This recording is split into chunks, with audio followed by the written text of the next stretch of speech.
March 14, 1917. Western Front, Arras Sector. The reconnaissance biplane sputtered at 8,000 feet. Lieutenant Davies felt it first, not heard it, felt it, a stuttering vibration through the control stick that made his teeth ache. The Sopwith C rotary engine, which had been roaring steadily for the past 40 minutes, began to cough. Once, twice, then a grinding metallic shriek that cut through the wind like a cleaver through bone. "Fuel gauge?" his observer shouted over the wind. Davies glanced down, 3/4 full. The gauge needle sat fat and confident above the red zone. But the engine disagreed. Another cough. The propeller blades flickered visible for half a second, a death sign every pilot knew. When you can see the prop, you're already falling. The horizon tilted. Below them, no man's land spread out like a diseased wound. Mud, wire, the gray stitching of trenches. German territory began 2 miles south. Wind tore at Davies's goggles as the nose dropped. "We've got fuel!" he screamed, more to himself than his observer. The engine answered with silence. Not the clean silence of a cut throttle. This was different, thick, viscous, like the engine had filled with syrup.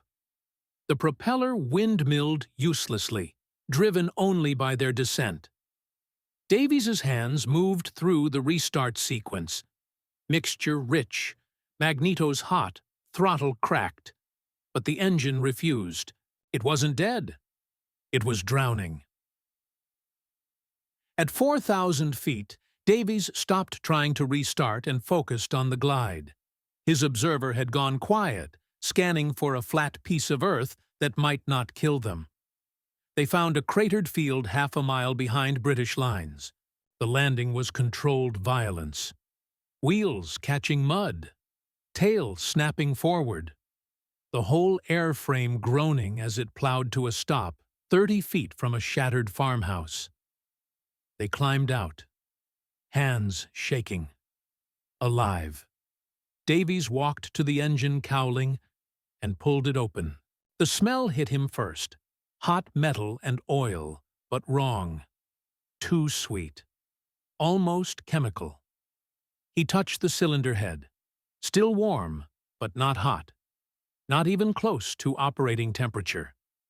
He pulled the dipstick. The oil was black, thick as tar, and there was too much of it. "What the hell?" his observer muttered. Davies wiped the dipstick on his glove. The oil didn't spread. It sat there, globular and wrong, like something organic. "That's not our oil," Davies said quietly. "Then, whose is it?" Davies looked at the engine, then at the fuel gauge still reading 3/4 full, then back at the oil that shouldn't exist. Somewhere in the mechanical guts of this machine, something had gone catastrophically wrong. But not in any way he understood. "I don't know," Davies said. "But this isn't fuel starvation. This is something else. Something wrong." But no one knew what. March 1917. The Royal Flying Corps faced an invisible killer. In the first 3 months of 1917, the RFC lost 131 aircraft to what official reports called mechanical failure. Not enemy action, not pilot error. Mechanical failure. The phrase appeared in incident report after incident report, typed in neat rows by clerks who had never felt an engine die beneath them. But the numbers told a darker story. Of those 131 losses, 89 involved engines seizing mid-flight. Rotary engines, the Gnome, the Lerone, the Clerget, all designed differently, all failing the same way. Pilots reported identical symptoms: loss of power, metallic grinding, oil pressure dropping to 0 despite full sumps. 73 men died in crashes. 16 more in emergency landings gone wrong. The rest survived, but their aircraft didn't. The War Office convened 3 separate inquiries. Each reached the same conclusion: pilot negligence in pre-flight inspection. The official line was simple. Pilots weren't checking oil levels properly. They were using contaminated fuel. They were over-revving engines. They were young, undertrained, and careless. The mechanics knew better. At Squadron 43's maintenance depot outside Arras, Master Sergeant Henley kept his own log. Unofficial. Hidden in a drawer beneath requisition forms. He tracked every mechanical failure, every seized engine, every oil analysis he could perform with the limited equipment he had. The pattern was undeniable. Every failed engine showed the same symptom: oil contamination. Not dirt, not water, not fuel. Something else. The oil would darken prematurely, sometimes after only 5 hours of operation instead of the usual 20. It would thicken. Viscosity would increase until the oil couldn't flow properly through the engine's narrow passages. And then, catastrophically, it would break down entirely. The molecular structure would collapse, and what remained would be closer to tar than lubricant. Henley sent 3 reports up the chain of command. Each was returned with a polite notation: insufficient evidence. Maintain standard procedures. Standard procedures meant using the oil the War Office contracted, a mineral-based blend sourced from American refineries, shipped across the Atlantic, distributed to every squadron in France. Thousands of gallons, hundreds of thousands of pounds sterling. A logistics network that fed the entire air war, and it was killing engines. But no one in authority wanted to hear it. Changing oil suppliers would mean admitting a mistake that had already cost lives. It would mean renegotiating contracts, halting operations, grounding squadrons during the bloodiest spring of the war. The Arras offensive was days away. They needed every aircraft in the sky. So the official line remained: pilot negligence. The mechanics tightened drain bolts and said nothing. They wiped dark oil from dipsticks and made notes in hidden logs. They watched pilots climb into cockpits and wondered which engine would be next. "We're sending them up to die," Henley told his senior engineer one night, standing in the maintenance hangar while rain hammered the tin roof. The engineer, a man named Croft, 50 years old, who'd built steam engines before the war, looked at him with tired eyes. "Then we'd better hope someone figures out why." But hope wasn't a solution. Hope didn't change the chemistry of contaminated oil. Hope didn't override War Office contracts or challenge procurement chains that stretched across an ocean. What they needed wasn't hope. What they needed was a miracle, or a rebel. Private Thomas Hewitt didn't look like he'd change anything. At 23, he stood 5'7" in boots, weighed maybe 140 pounds soaking wet, and spoke with a thick Yorkshire accent that made officers assume he was simple. He wasn't a pilot, wasn't an engineer. His official role was engine fitter second class, which meant he did the grunt work nobody else wanted: draining oil sumps, cleaning spark plugs, scraping carbon buildup from cylinder heads with a wire brush until his knuckles bled. He'd grown up in Sheffield, son of a steelworker who died when Thomas was 12. Lung disease, the kind that came from breathing metal dust for 20 years. After that, Thomas and his mother survived on what he could earn at a motorcycle repair shop in the Attercliffe district. He was good with engines. Not formally trained, couldn't afford that, but good in the way some people are good with animals or music. Intuitive. He could hear when a valve was off by a fraction of a turn, could feel through a wrench when a bolt was about to strip. When war came in 1914, Thomas enlisted because staying meant starving. He lied about his age, said he was 19 instead of 17, and ended up in the Royal Flying Corps because someone noticed he understood engines. They sent him to France in 1916. Assigned him to Squadron 43, put him to work maintaining the very machines that were falling out of the sky. Thomas didn't talk much. Other mechanics assumed he didn't have much to say. But he listened, and he noticed things, like how the oil darkened faster in engines that flew longer sorties, like how the contamination seemed worse in cold weather, like how some aircraft, seemingly random ones, never had problems, while others failed repeatedly. He started keeping notes, not in a log like Sergeant Henley, but in his head. Pattern recognition, the same skill that helped him diagnose a misfiring cylinder by sound alone, now helped him see connections others missed. One evening in late March, Thomas was draining oil from Lieutenant Davies's Sopwith, the same aircraft that had force-landed 3 days earlier. The oil came out black and thick, barely flowing through the drain valve. Thomas caught it in a tin pan and held it up to the lamplight. "What are you looking at?" Corporal Matthews asked, walking past with a tool bag.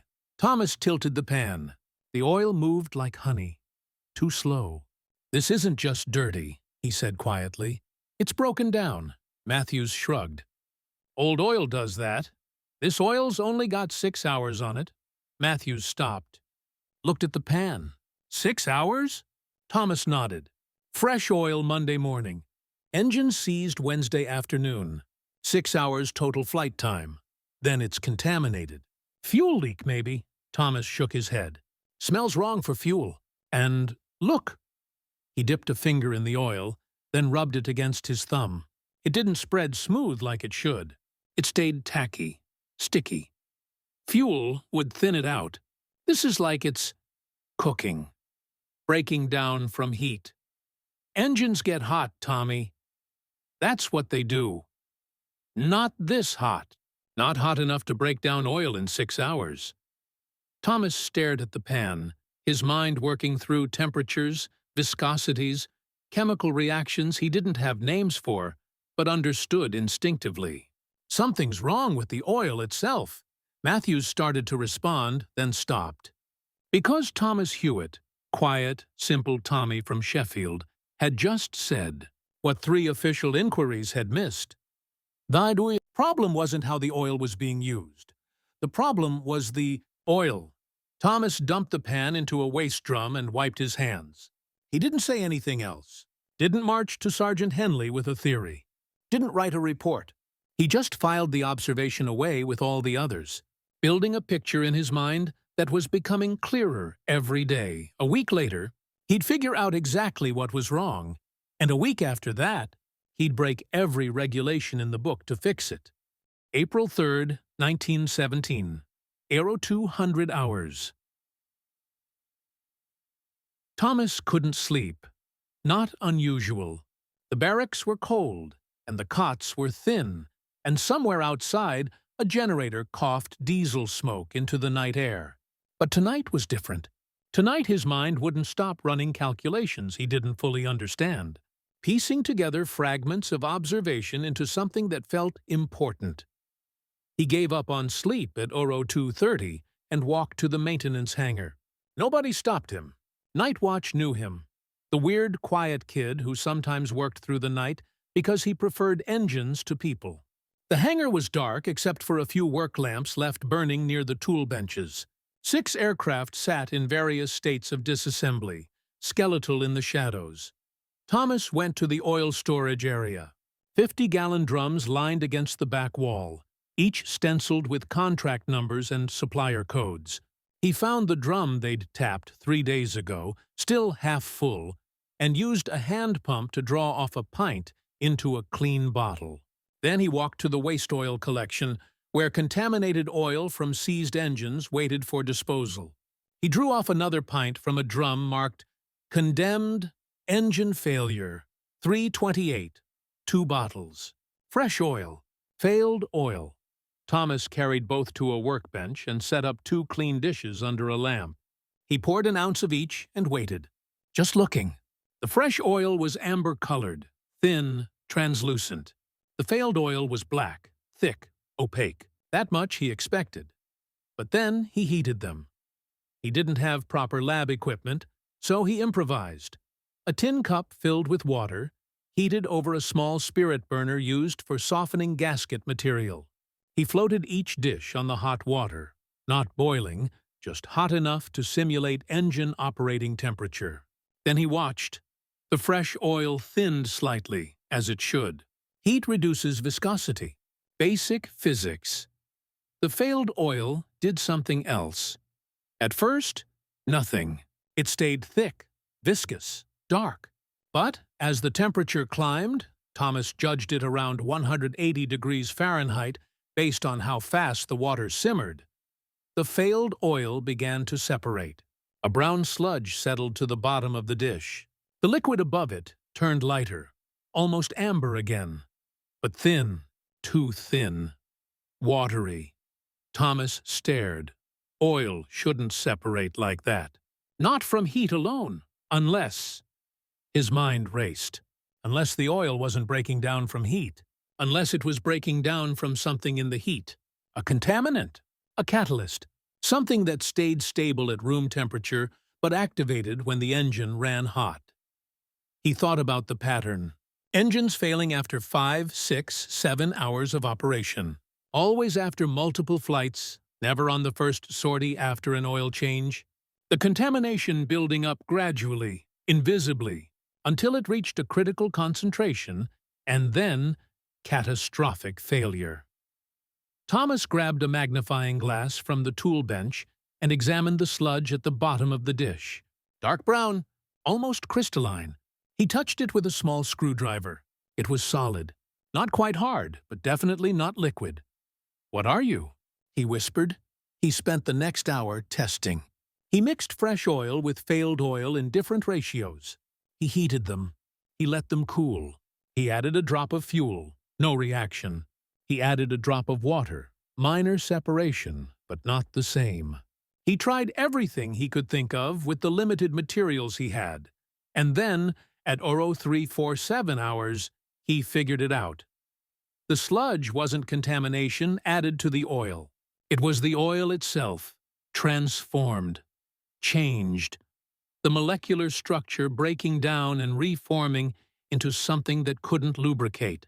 And it was happening because of heat cycling, the repeated heating and cooling that occurred every time an engine started and stopped.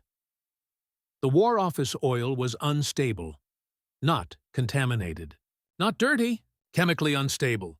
It could handle steady-state operation, but the temperature cycling of combat flying, full throttle climbs, then cool downs during glides, then full throttle again, was destroying it. Every flight cycle made it worse.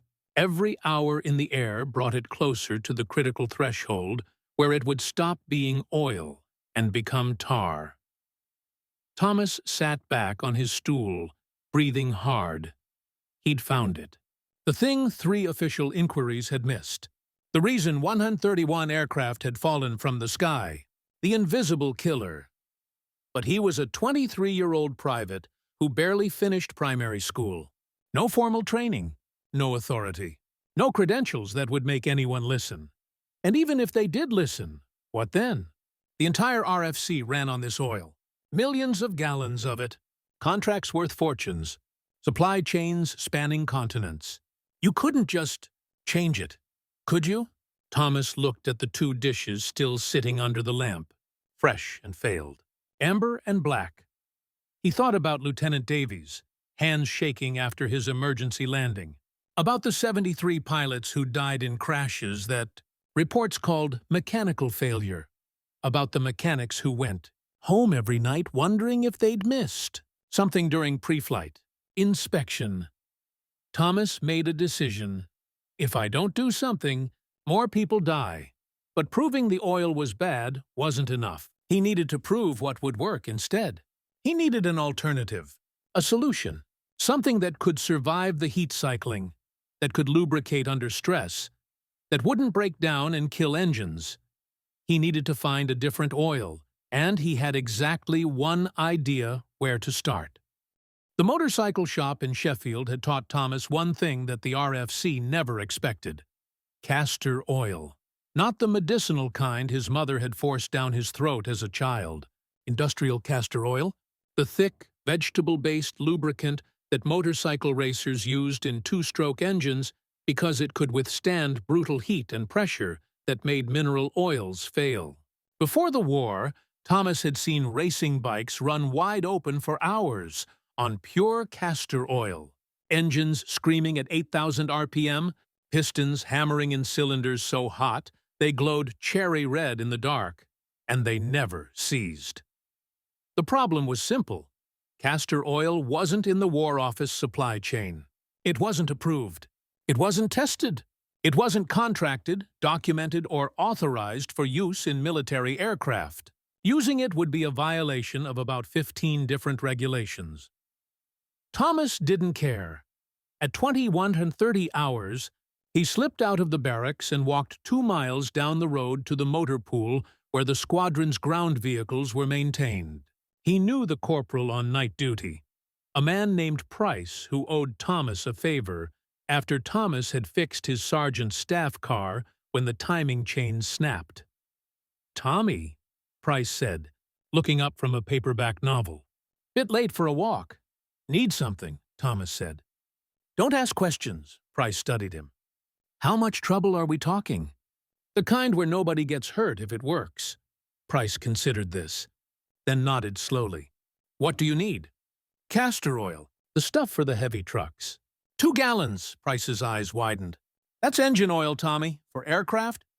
"Yeah, that's not—" Price stopped himself, looked at Thomas's face, saw something there that made him change his mind. 2 gallons. You didn't get it from me?" "Never saw you." Price disappeared into the supply shed and came back with 2 tin cans, military issue, stenciled with castor oil, vehicular use only. Thomas took them, nodded once, and walked back into the night. The hardest part came next. At 0200 hours, Thomas entered the maintenance hangar. Same as 4 nights ago, except this time he had a plan that could get him court-martialed. He went straight to aircraft F-23-1, a Sopwith Camel that had been grounded 2 days earlier with rough running engine. Pilot reported power loss and excessive vibration. Mechanics had inspected it, found nothing wrong, and scheduled it for a test flight tomorrow morning. Thomas had other plans. He opened the cowling and stared at the Clerget 9B rotary engine. 9 cylinders arranged in a circle, rotating around a fixed crankshaft. Beautiful engineering, complex lubrication system, and currently full of the same oil that was killing engines across the front. Thomas pulled the drain plug. The condemned oil came out thick and dark, 6 hours of flight time already showing contamination. He let it drain completely. Every drop. Then closed the plug and began the refill. He poured slowly. Castor oil was thicker than mineral oil, especially cold. It moved like honey, golden brown and viscous. He filled the sump to specification, 4 quarts. Then he checked the level. Perfect. He closed the cowling, wiped his hands, stood back. Aircraft F-23-19 now contained unauthorized oil in its engine. If anyone checked, really checked, not just looked at the dipstick, they'd know immediately something was wrong. The smell was different. The color was different. The viscosity was different. But pilots didn't check. They trusted the mechanics, and Thomas was about to bet someone's life that his theory was right. He almost walked away then, almost went back to the barracks and pretended this never happened. Because if he was wrong, if the castor oil caused a failure, if the engine seized, if the pilot crashed, Thomas wouldn't just face court-martial. He'd face murder charges, but he thought about Davies's Sopwith, engine drowning in broken-down oil at 8,000 feet. He thought about the 73 dead pilots. He thought about the number that would become 74, 75, 100, unless someone did something. Thomas pulled a grease pencil from his pocket and made a small mark on the cowling. Just a dot. Invisible unless you knew to look for it. His mark. His responsibility. Then he walked out of the hangar and waited for dawn. Lieutenant Michael Ashford climbed into F-23-19's cockpit without noticing anything different. 21 years old, Cambridge dropout, 12 combat missions under his belt. He ran through his pre-flight checks, control surfaces, fuel, oil level, magnetos. Everything nominal. Thomas watched from 30 feet away, wiping his hands on a rag he didn't need to wipe, stomach clenched like a fist. "Clear," Ashford shouted. 2 mechanics pulled the propeller through. The clerget coughed, caught, roared. 9 cylinders spinning, invisible in their blur. The entire aircraft shook, eager. Thomas listened to the engine note. Smooth, strong, no hesitation. The castor oil was flowing.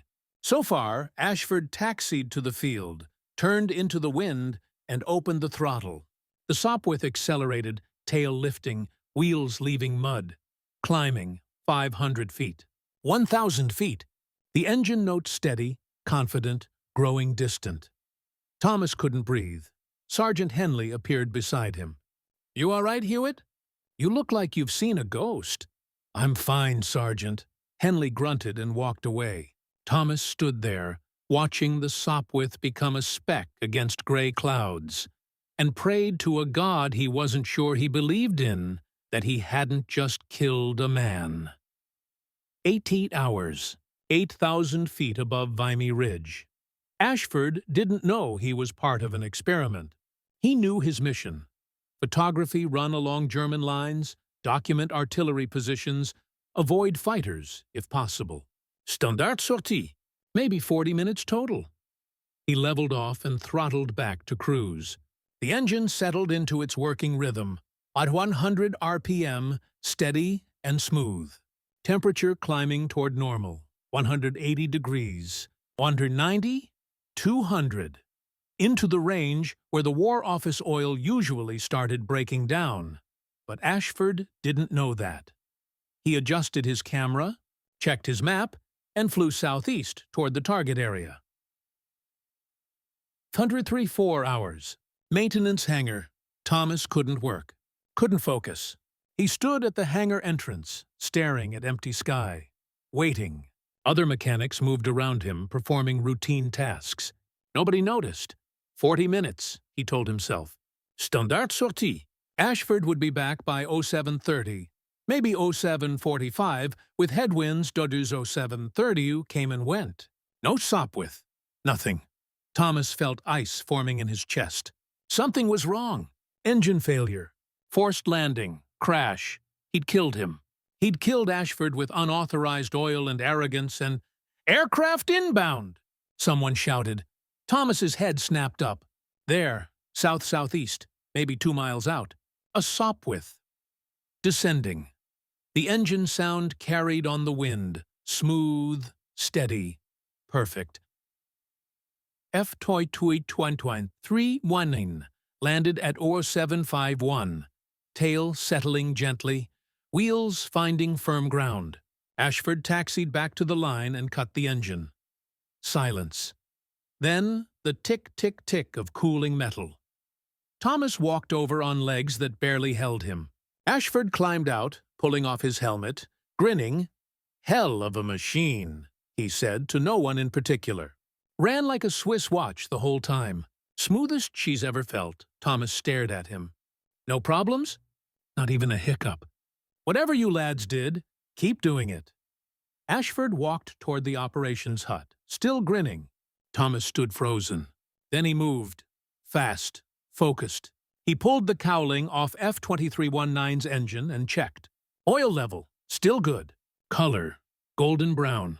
Barely darkened. Temperature. Still warm, cooling slowly. He pulled the dipstick and examined it in sunlight. The castor oil looked almost new. No breakdown. No contamination. No sludge forming at the bottom of the sump. After 45 minutes of operation, including full throttle climbs and temperature cycling, it still looked like fresh oil. Thomas felt something crack open in his chest. Not relief, not yet, but the first hint of it. Confirmation. Proof. It works. He closed the cowling carefully, like sealing a secret. Nobody had noticed. Nobody had checked. Ashford had flown on castor oil and lived and praised the engine's performance. Thomas marked the cowling with a second dot from his grease pencil. One for installation, one for success. Then he went to find Sergeant Henley, because now he had evidence. And evidence, he hoped, might be enough to challenge an entire war machine's supply chain, or get him shot for treason. He'd find out which in the next 12 hours. April 8, 1917, 14:30 hours. Thomas found Henley in the squadron commander's office. Not alone. Captain Thornton sat behind his desk, arms crossed, face unreadable. Master Engineer Croft stood by the window, and Lieutenant Ashford sat in a chair looking confused. "Private Hewitt," Thornton said. "Sergeant Henley tells me you have something to confess." Thomas swallowed. "Yes, sir." "Then confess." Thomas laid it out. The pattern he'd noticed, the tests he'd run, the discovery that War Office oil was chemically unstable, the decision to test castor oil, the unauthorized modification of F-2319, all of it. He spoke quickly, clinically, like a mechanic describing a repair procedure. Facts, data, results. The room was silent when he finished. Thornton stared at him for a long moment, then turned to Ashford. "Lieutenant, you flew F-2319 this morning. Did you notice anything unusual?" Ashford shook his head. "Opposite, sir." "Best she's ever run." Thornton looked at Henley. "Your assessment?" Henley pulled out his hidden log, the one he'd kept for months, and placed it on the desk. "I've been tracking engine failures since January, sir. Private Hewitt's theory matches my data perfectly. The War Office oil is the problem, and if his solution works—" Henley paused. "It could save lives." Thornton leaned back. "You're asking me to believe that a private with no formal training has solved a problem that stumped 3 official inquiries." "I'm asking you to test it, sir," Thomas said quietly. 1 squadron, 1 month, track the results. If I'm wrong, court-martial me. But if I'm right? If you're right, you've just accused the War Office of negligence that's killed 73 pilots." "Yes, sir." The silence stretched. Croft finally spoke from the window. "We're losing aircraft faster than we can replace them. If there's even a chance the boy's right, we'd be fools not to try." Thornton made his decision. 1 week, 10 aircraft. We'll use Hewitt's mixture. Henley, you'll supervise personally. Document everything. If even one engine fails, we stop immediately." He looked at Thomas. "And you, Private, will be confined to the maintenance hangar until we have results. If this goes sideways, you'll face consequences. Understood?" "Understood, sir." April 15, 1917. Final test report. 10 aircraft, 7 days of operations. 53 combat sorties, total flight hours, 287 engine failures. 0 oil analysis showed minimal breakdown even after extended operation. Temperature cycling had no effect. Pilots reported improved performance. Smoother running, better throttle response, no vibration. 3 aircraft that had been chronic problems became the squadron's most reliable machines. The data was undeniable. Thornton forwarded the report up the chain with a single recommendation: authorize immediate field testing of castor-based oil mixture across all squadrons. The War Office response came back in 48 hours. Denied. Maintain current supply contracts. Further unauthorized modifications will result in court-martial. Thornton read the telegram twice, then crumpled it slowly in his fist. "Politics," Croft said quietly. 73 dead because of politics," Thornton replied, but Squadron 43 kept using the castor oil anyway, quietly, without authorization. Other squadrons noticed their improved reliability and started asking questions. Mechanics whispered to mechanics. Word spread through the RFC like fire through dry grass. By June 1917, 40 squadrons were secretly using castor-based oil. By August, it was 100. The War Office pretended not to notice. Official supply chains didn't change. Official reports still blamed pilot negligence for mechanical failures. But the failures stopped. Engine seizures dropped by 76%. Survival rates climbed. Pilots started coming home. And nobody in authority acknowledged why. Thomas Hewitt received no medal, no commendation, no mention in dispatches. Captain Thornton submitted a recommendation for recognition, but it disappeared into administrative channels and never emerged. The official record would show that RFC reliability improved in mid-1917 due to enhanced maintenance protocols and improved pilot training. Thomas didn't care about medals. On April 23rd, he stood in the maintenance hangar and watched Lieutenant Ashford climb into F-23-199 for his 30th sortie since the oil change. 30th. The same engine that should have failed a dozen times by now still ran perfectly. Ashford caught Thomas's eye and gave him a small nod. Just acknowledgement. Just I know, that was enough. November 1918, war's end. Thomas Hewitt survived the war, returned to Sheffield, opened a small motorcycle repair shop in the same Attercliffe district where he'd grown up. He never spoke about what he'd done in France. When customers asked about his service, he'd shrug and say, "Maintenance work, nothing special." The Royal Flying Corps became the Royal Air Force in April 1918. They officially adopted castor-based oil in their technical specifications. No explanation, no acknowledgement of the transition. The improved reliability was credited to advances in engine design and manufacturing quality. The mechanic who'd figured it out was never named. Historical records are sparse. A few buried reports mention unauthorized field modifications in 1917. Sergeant Henley's hidden log survived the war and eventually made it into a museum archive. But without context, it's just numbers. Captain Thornton's recommendation for Thomas Hewitt exists in a filing cabinet somewhere, stamped "Denied" in red ink. But the pilots knew. In squadron mess halls and veterans' pubs, when old men gathered to remember, someone would eventually mention the spring of 1917, when engines stopped failing, when the dying slowed, when someone, nobody could quite remember who, had figured out the problem and fixed it while the War Office looked the other way.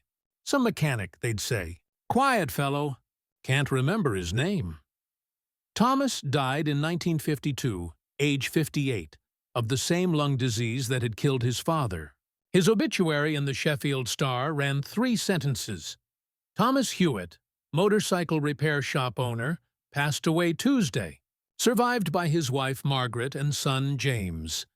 Mr. Hewitt served in the Royal Flying Corps during the Great War. No mention of the lives he saved. No mention of the discovery that changed military aviation. No mention of the courage it took to break every rule when breaking rules meant people might live. But in a maintenance hangar in what used to be Squadron, 43's airfield, now part of a flight museum in northern France, there's a Sopwith Camel, fuselage number F-2319, restored to flying condition. And if you know where to look, on the lower left corner of the engine cowling, barely visible under 70 years of paint and preservation, there are 2 small marks, 2 dots, made with a grease pencil. In April 1917, a mechanic's signature, written in the only language that mattered. I was here. I saw the problem. I fixed it. Courage isn't always about firing shots. Sometimes it's about adjusting them. Sometimes it's about a kid from Sheffield with oil under his fingernails, standing in a dark hangar, making a decision that could cost him everything because the alternative was watching more men die. They never gave Thomas Hewitt a medal. But every pilot who made it home after April 1917 owed him their life, whether they knew his name or not. And in the end, maybe that's enough. Maybe that's everything.